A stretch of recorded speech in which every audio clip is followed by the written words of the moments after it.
Bonjour à tous et bienvenue sur ma chaîne Nuna Cook. On se retrouve aujourd'hui pour une nouvelle recette. Donc on va faire le gâteau au chocolat sans cuisson à base donc de biscuits spéculoos et de petit beurre. Donc le tout à l'intérieur, on a une très bonne ganache chocolat au lait avec une crème mascarpone chantilly assez épaisse.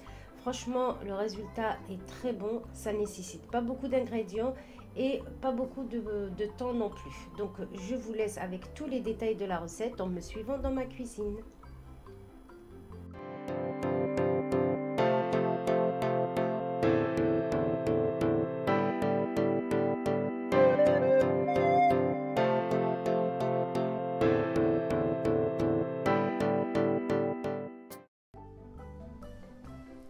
On va commencer déjà par faire la ganache qui va être qui va nous servir à garnir notre biscuit. Pour ça, donc je vais mettre déjà ça de côté. Donc pour la ganache, ici j'ai fait fondre 200 g de chocolat au lait. Donc ça va être une ganache assez épaisse. Si vous ne voulez pas faire de ganache, vous pouvez tout simplement mettre de la pâte à tartiner, du Nutella ou ce que vous aimez. Donc là, moi, je préfère faire une ganache rapide. Donc j'ai fait fondre 200 g de chocolat au lait. Et ici, j'ai 100 g, donc la moitié de crème liquide froide. Donc c'est une crème liquide entière froide. Et je vais tout simplement mélanger et je vais obtenir une ganache assez épaisse que je vais pouvoir tartiner.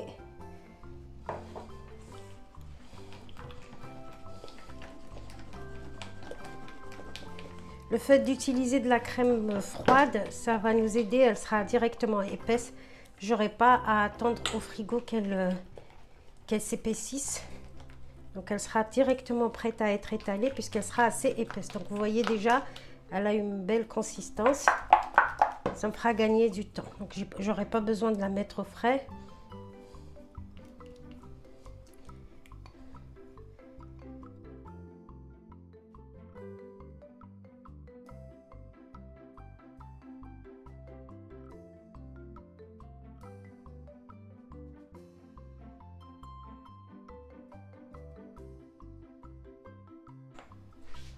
On a quelque chose de brillant, j'espère que vous voyez, et d'assez épais qu'on va pouvoir étaler. Donc je ne vais pas la mettre au frais, je vais la mettre juste de côté, le temps de préparer le biscuit. Je vous donne les ingrédients pour les biscuits. Donc ici j'ai 350 g de biscuits, donc c'est un mélange de petit beurre et de spéculoos. J'ai pris à peu près 300 g de petit beurre et j'ai pris 50 g de spéculoos juste pour avoir un arrière-goût de spéculoos. Donc là les spéculoos ils sont comme ça. Et pour les petits beurres, voilà, donc j'ai pris des petits beurres classiques normaux. Donc ça, je vais les mettre dans le bol de mon Thermomix. Vous utilisez le robot que vous avez. Donc je vais les mettre ici. Et là, je vais moudre 10 secondes à vitesse maximum. Il faut vraiment que j'ai de la poudre. Donc n'hésitez pas à bien moudre. Donc là, je vais laisser moudre. En attendant, je vais préparer le liquide pour pouvoir faire ma pâte. Donc là ici j'ai 200 ml de lait. Je vais rajouter 50 g de beurre et ici j'ai l'équivalent de 2 bonnes cuillères à soupe de Nescafé. Le mien il n'est pas très fort, donc après là je vais mettre à feu doux pour que tout fonde. Donc là, je récupère donc mon mélange spéculoos et petit beurre. Comme vous voyez, c'est vraiment de la poudre. Et pour que vous puissiez rouler votre gâteau, il faut vraiment que ce soit extrêmement fin. Donc n'hésitez pas à bien moudre. Donc ici, j'ai le mélange, comme je vous l'ai dit, 50 g de beurre, 200 ml de lait et 2 cuillères à soupe de Nescafé ou de café soluble. Je vais tout simplement verser. Il n'a pas bouilli, juste quand tout est fondu, j'ai éteint. Donc là, je mélange dans un premier temps avec une cuillère. Attention, si votre liquide est trop chaud, vous le laissez refroidir un petit peu parce que sinon il risque de cramer les biscuits. Donc vous laissez tiédir un petit peu. Donc là je passe à la main et je pétris pour donner un petit peu d'élasticité au mélange pour qu'on puisse toujours à nouveau le rouler, sinon il va trop se casser en le roulant. Donc là je m'assure que tout mon biscuit est homogène, qu'il ne me reste pas de biscuit sec.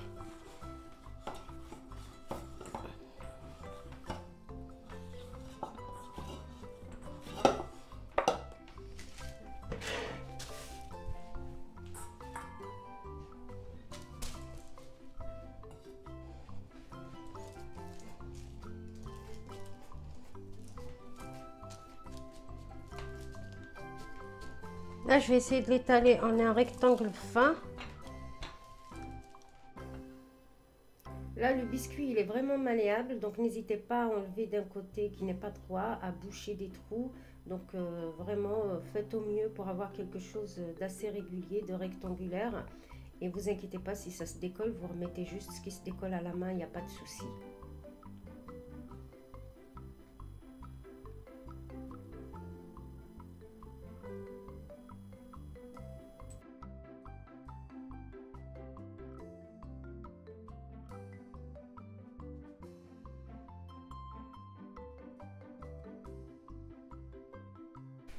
Et là, je vais récupérer ma ganache que j'avais mis de côté, juste à température ambiante.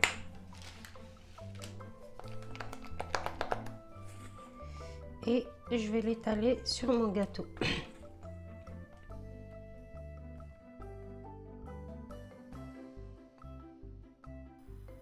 Surtout si vous utilisez la même recette de ganache que moi, ne la mettez pas au frais, sinon elle va être trop dure et vous ne pourrez pas l'étaler. Donc comme moi j'ai utilisé de la crème froide sur mon chocolat chaud, je l'ai laissé juste à température ambiante et comme vous pouvez le voir, elle est encore assez molle et elle s'étale parfaitement bien.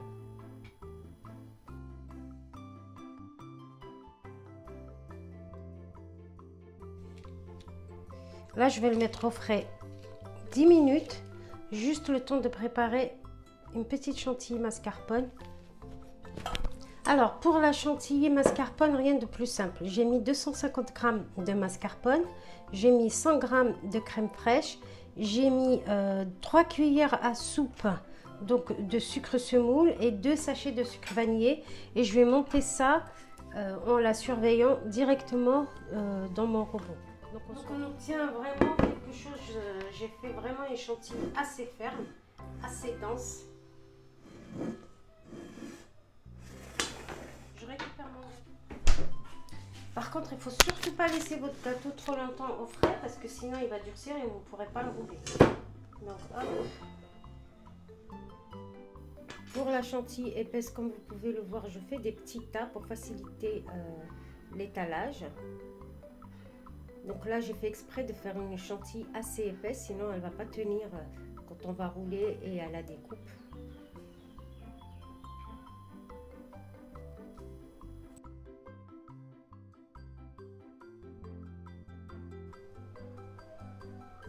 Ici, vous pouvez mettre de la noix de coco, ce que vous voulez. Moi, je vais mettre des amandes torréfiées. Juste pour avoir un peu de croquant.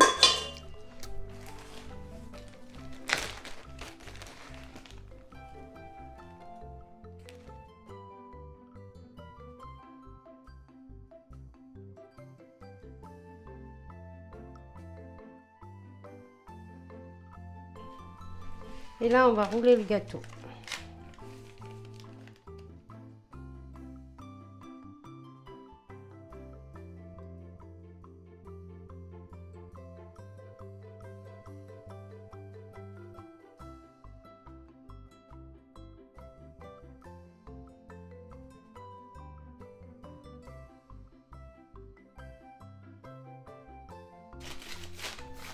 Et là, on va le mettre au frais pour qu'il tienne bien. Et ensuite, on va le découper. Et on va continuer la décoration. Donc là, après 1 heure au frais, je récupère mon gâteau. J'enlève mon papier. Je commence par couper les extrémités.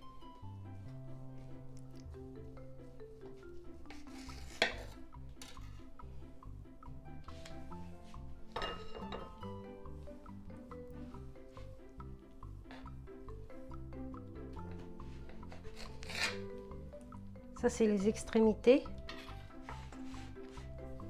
J'ai préparé une petite sauce au chocolat.